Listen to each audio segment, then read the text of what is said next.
The bleed air system receives air from three main sources: the engines, the APU,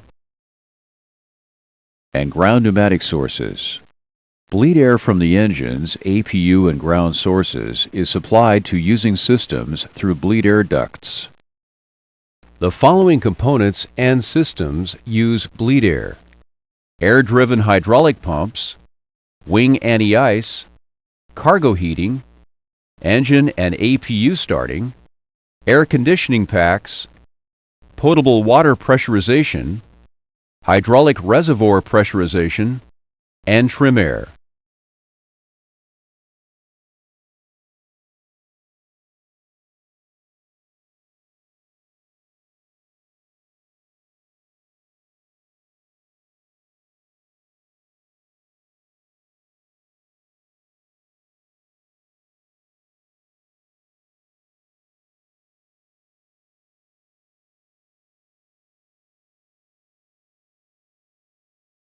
Controls for the bleed air system are located on the overhead panel.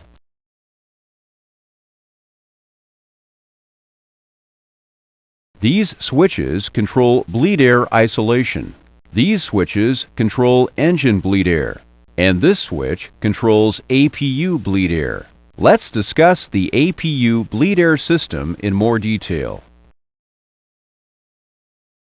Bleed air from the APU is used primarily on the ground for air conditioning,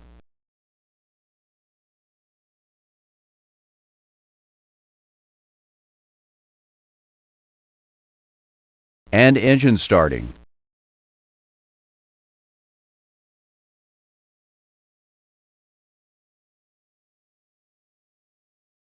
However, bleed air from the APU may also be used in flight up to an altitude of approximately 22,000 feet. Let's use the air synoptic to see how the system works. Display the air synoptic.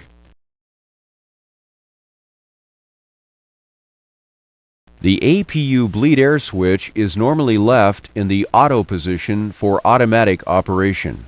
Select the APU bleed air switch to auto. Positioning the APU bleed air switch to auto with the APU running causes the off light to extinguish. It also opens the APU bleed air valve and all three isolation valves, allowing air into the bleed air ducting. Duct pressure indicators on the synoptic indicate pressure in the ducts. Bleed air is now available for the air conditioning packs and for starting the left and right engines.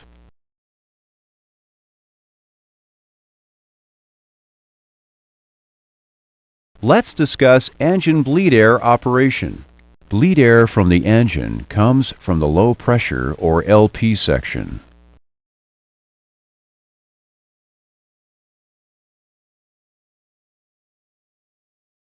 Air from this section is used primarily during high thrust settings such as takeoff, climb, and cruise.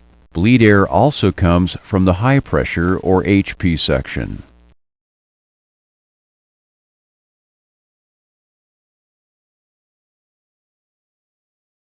Air from this section is used to supplement low pressure air during low thrust settings such as during descents.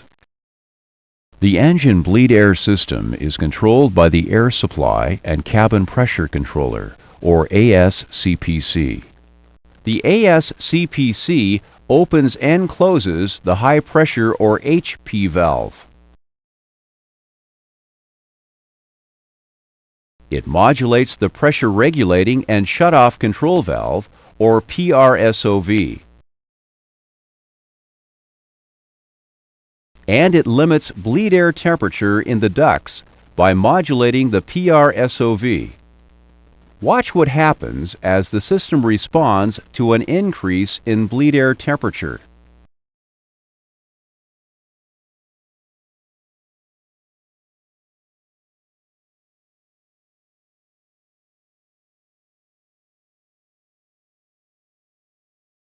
Normally, the engine bleed air switches are left in the on position. Push the left and right engine bleed air switches to on. Notice that the off lights remain illuminated. The engine bleed valves, as shown on the synoptic, remain closed because there is no bleed air from the engines. Now watch the engine bleed air indications as the left engine is started. Start the left engine.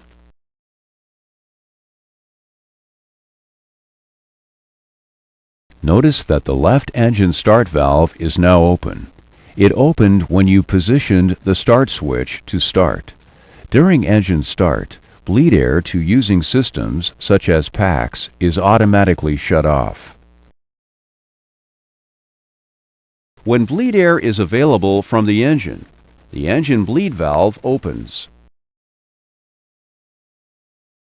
As the bleed valve opens, the off light extinguishes.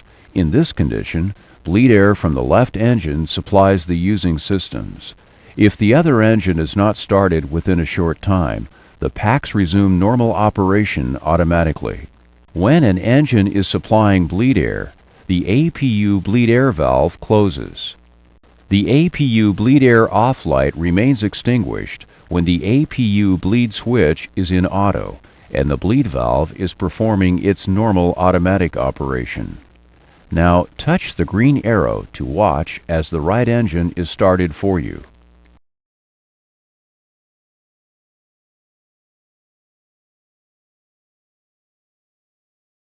Even though the left engine is running, bleed air from the APU is normally used to start both engines. Selecting Start for the right engine opens the start valve. Again, bleed air to using systems is shut off. Once bleed air is available from the right engine, the engine bleed valve opens. As the bleed valve opens, the off light extinguishes. Now, both engines are supplying bleed air to the various using systems.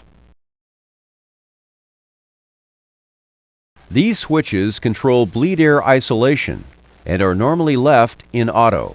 Select Auto on the left, center, and right bleed isolation switches.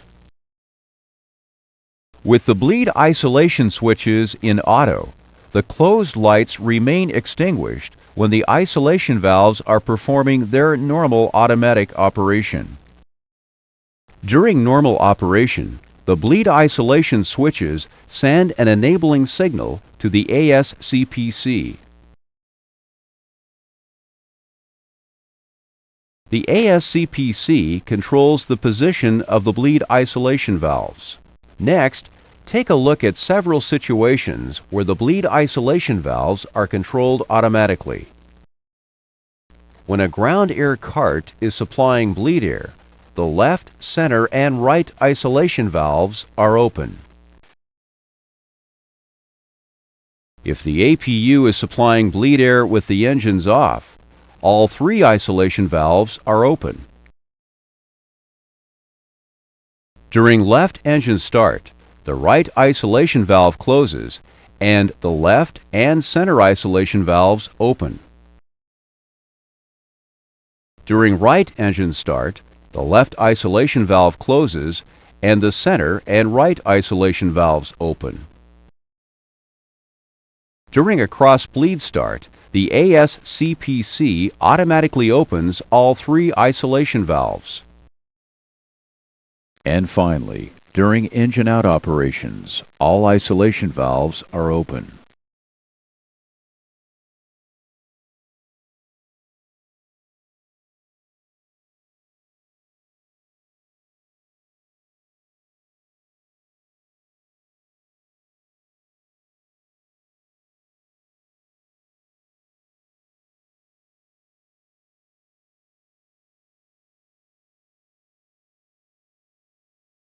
Let's look at non-normal operations. We begin with bleed leak detection and automatic isolation. The bleed leak detection system protects bleed air ducts throughout the airplane. The areas protected include the engine struts, the left wing area, the right wing area, and the body duct. Here's an example of how the system works.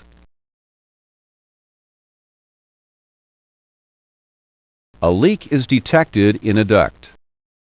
After a short period of time, the system closes bleed valves and isolates the duct. Following the isolation, a bleed loss message is displayed on ICAS indicating which area has been isolated. This system is automatic and crew action is not required to detect and isolate the leak. Now here's an example of a duct leak, isolation, and resulting losses. Assume there is a leak in the body area.